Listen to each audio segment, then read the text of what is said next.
ሰላም ሰላም እንደምን አላችሁ የዋንቲ ቲዩብ ቤተሰቦች ባላችሁበት የእግዚአብሔር ሰላምና ጤና ከእናንተ ጋር ይሁን። እስካሁን ባደረግናቸው 4 ክፍሎች መጽሐፍ ቅዱስን በጥልቀት ስንመረምር ቆይተናል። ዛሬ ደግሞ በክፍል 5 ልዩ ዝግጅት ይዘንላችሁ ቀርበናል። በዚህ ክፍል የብዙዎቻችሁን ጥያቄ መሰረት በማድረግ ቁጥራቸውን ከፍ አድርገን 20 የሚሆኑ ወሳኝና አስተማሪ የመጽሐፍ ቅዱስ ጥያቄዎችን አዘጋጅተናል።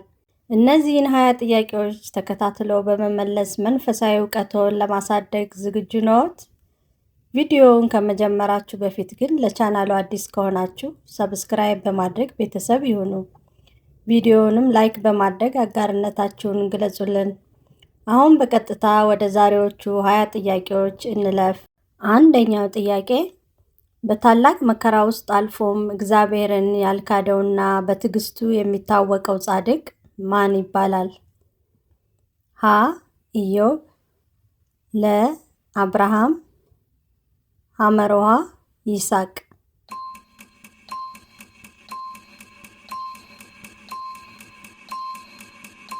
መልሱ ሀ ኢዮብ።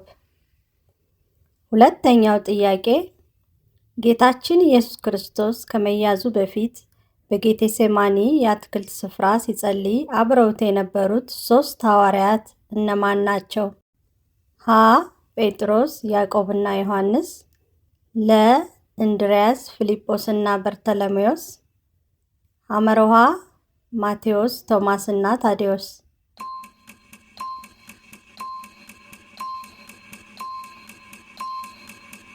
መልሱ ሀ ጴጥሮስ፣ ያዕቆብና ዮሐንስ። ሶስተኛ ጥያቄ በአጠቃላይ በአዲስ ኪዳን ውስጥ ስንት መጽሐፍት ይገኛሉ? ሀ 12፣ ለ 27፣ ሐመሮሃ 46።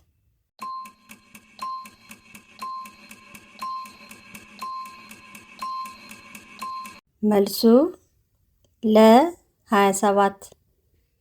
አራተኛው ጥያቄ አዳምና ሔዋን እንዳይበሉ ከተከለከሉበት ዛፍ ከበሉ በኋላ ምን ሆኑ? ሀ ዘላለማዊ ሕይወት አገኙ፣ ለ ከገነት ተባረሩ፣ ሐመሮሃ መላእክት ሆኑ።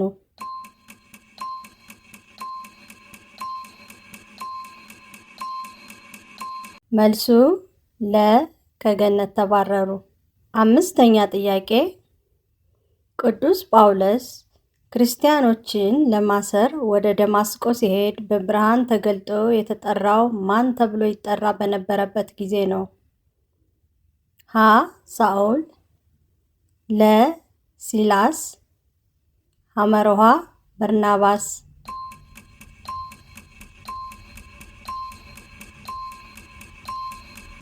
መልሱ ሀ ሳኦል። ስድስተኛ ጥያቄ ከጥፋት ውሃ በኋላ እግዚአብሔር ለኖህ የሰጠው የቃል ኪዳን ምልክት ምንድን ነው? ሀ ደመና፣ ለ ቀስተ ደመና፣ ሐመሮሃ ከዋክብት።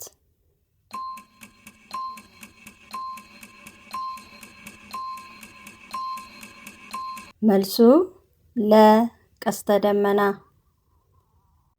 ሰባተኛው ጥያቄ እስራኤላውያን ቀይ ባህርን ሲሻገሩ ከበሮ እየመታች እግዚአብሔርን ያመሰገነችው የሙሴ እህት ማን ትባላለች?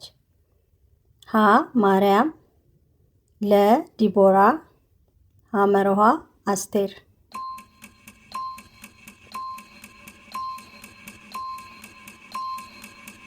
መልሱ ሀ ማርያም። ስምንተኛ ጥያቄ ለእግዚአብሔር በመጸለዩ ምክንያት ወደ አንበሶች ጉድጓድ የተጣለው ነቢይ ማን ነው?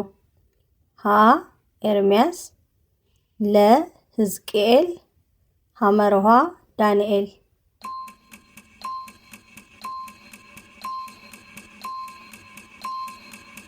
መልሱ ሐመሮሃ ዳንኤል። ዘጠነኛ ጥያቄ ጌታችን ካስተማራቸው ትእዛዛት ውስጥ ከሁሉ የምትበልጥ ተብላ የተጠቀሰችው የትኛዋ ናት? ሀ. መጾም፣ ለ. ፍቅር፣ ሐመርሃ መስዋዕት ማቅረብ።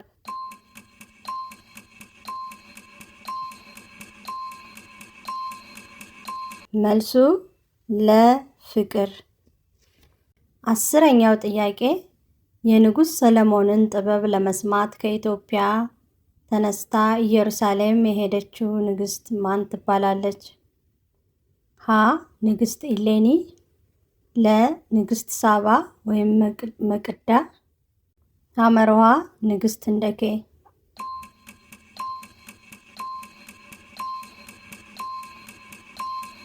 መልሱ ለ. ንግሥት ሳባ። 11ኛው ጥያቄ የያዕቆብ ስም ተለውጦ ማን ተባለ? ሀ. እስራኤል፣ ለ. ኤሳው፣ ሐመርሃ ዮሴፍ።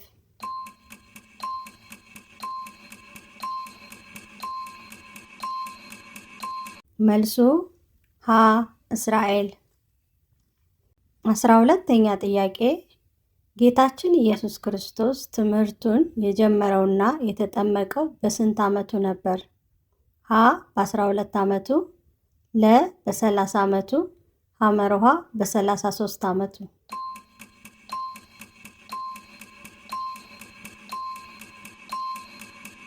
መልሱ ለ. በ30 ዓመቱ። 13ኛ ጥያቄ በመጽሐፍ ቅዱስ ከሴቶች ከተወለዱት መካከል ከእርሱ የሚበልጥ የለም ተብሎ የተመሰከረለት ማን ነው? ሀ. መጥምቁ ዮሐንስ፣ ለ. ቅዱስ ጴጥሮስ፣ ሐመርሃ ነቢዩ ዳዊት።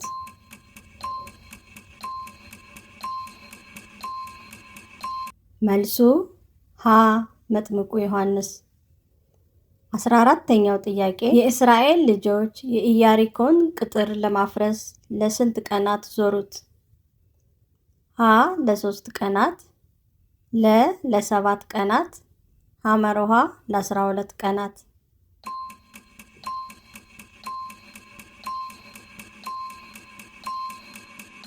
መልሱ ለ. ለ7 ቀናት። 15ኛው ጥያቄ ወንድሙን አቤልን በመቅናት የገደለው የአዳም ልጅ ማን ነው? ሀ. ቃየን፣ ለ. ሴት፣ ሐመርሃ ሄኖክ።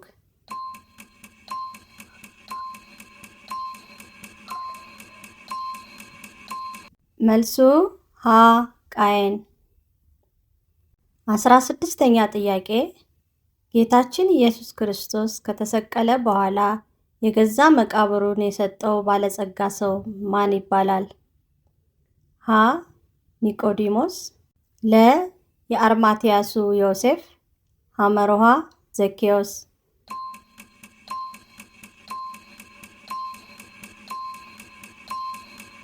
መልሱ ለ.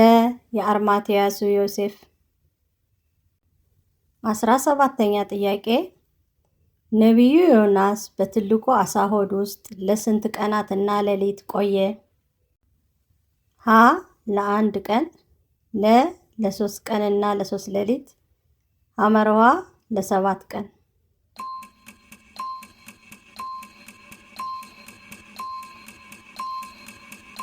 መልሱ ለ. ለ3 ቀንና ለ3 ሌሊት። 18ኛው ጥያቄ በገላትያ መልእክት መሰረት ከመንፈስ ቅዱስ ፍሬዎች አንዱና ዋናው የትኛው ነው? ሀ. ሀብት፣ ለ. ፍቅር፣ ሐመርሃ ስልጣን።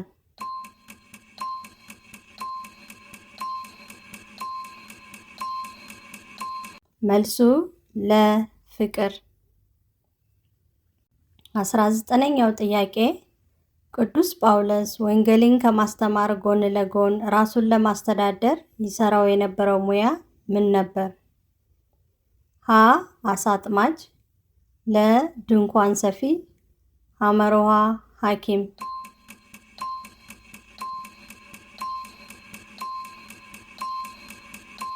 መልሱ ለ. ድንኳን ሰፊ። 20ኛውና የመጨረሻው ጥያቄ ስለ ጌታችን ዳግም ምጽአት ቀንና ሰዓት የሚያውቅ ማን ነው?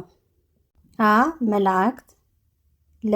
ቅዱሳን ሐመሮሃ አብ ብቻ ወይም እግዚአብሔር።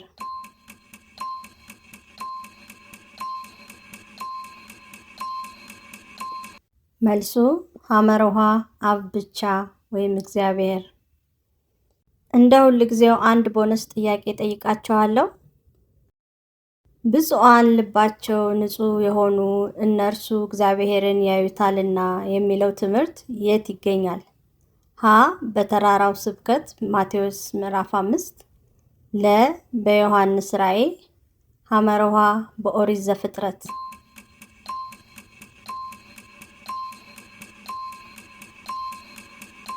መልሱ ሀ. በተራራው ስብከት ማቴዎስ ምዕራፍ 5። የተወደዳችሁ የዋንቲቲው ቤተሰቦች የዛሬው ልዩ የ20 ጥያቄዎች ዝግጅታችን ይህን ይመስል ነበር። ከነዚህ ውስጥ ስንቱን በትክክል መለሳችሁ? ውጤታችሁን በኮመንት መስጫው ላይ እንድታጋሩን እንጋብዛችኋለን። ቃለ እግዚአብሔርን መማርና ማወቅ ለሕይወታችን ብርሃን ነውና ሁልጊዜም ከመጽሐፍ ቅዱስ ጋር እንድንቆራኝ ይህ ዝግጅት መነሳሳት ይሁንልን። ይህ አገልግሎት ለሌሎችም እንዲደርስና በረከት እንዲሆን ቪዲዮውን ሼር ማድረጋችሁንም አትርሱ። በቀጣይ ክፍል 6 እስክንገናኝ ድረስ የቅዱሳን አምላክ ከሁላችን ጋር ይሁን። አሜን። ቸር ሰንብቱ።